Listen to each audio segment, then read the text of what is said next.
జిల్లా Abdullapurmet Thorrur MLA Malreddy Rangareddy camp కార్యాలయంలో మాజీ కౌన్సిలర్ కాంగ్రెస్ పార్టీ అధ్యక్షురాలు కొత్త కురుమ మంగమ్మ శివకుమార్ ఆధ్వర్యంలో ఏవీ నగర్ ఫేస్ 1 కాలనీ ప్రజలు ఎమ్మెల్యేను కలిశారు. తమ కాలనీలో రోడ్లు, డ్రైనేజీ మొదలగు మౌలిక సదుపాయాలు ఏర్పాటు చేయాలని కోరుతూ ఎమ్మెల్యేకు వినతిపత్రం అందజేశారు.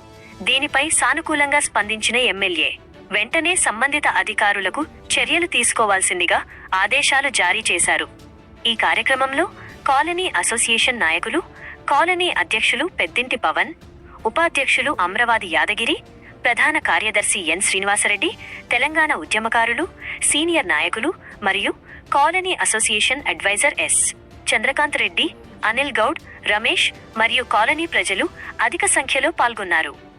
అదేవిధంగా యాచారం మండలం చిన్నతుండ గ్రామ ఉప సర్పంచ్ నాయని శ్రీకాంత్, మహేందర్ తదితరులు ఎమ్మెల్యే మల్రెడ్డి రంగారెడ్డిని కలిసి తమ గ్రామంలోని రోడ్లు, వీధి లైట్లు తదితర సమస్యలను పరిష్కరించాలని కోరారు. దీనిపై కూడా ఎమ్మెల్యే సానుకూలంగా స్పందించి సమస్యల పరిష్కారానికి అధికారులను ఆదేశించారు. అనంతరం ఇబ్రహీంపట్నం నియోజకవర్గంలోని 10వ తరగతి ఫలితాల్లో ఉత్తీర్ణులైన విద్యార్థులతో ఎమ్మెల్యే సమావేశమయ్యారు. ఈ సందర్భంగా విద్యార్థులను, వారికి సహకరించిన ఉపాధ్యాయులను మరియు విద్యాశాఖ అధికారులను ఎమ్మెల్యే మల్రెడ్డి రంగారెడ్డి ప్రత్యేకంగా అభినందించారు.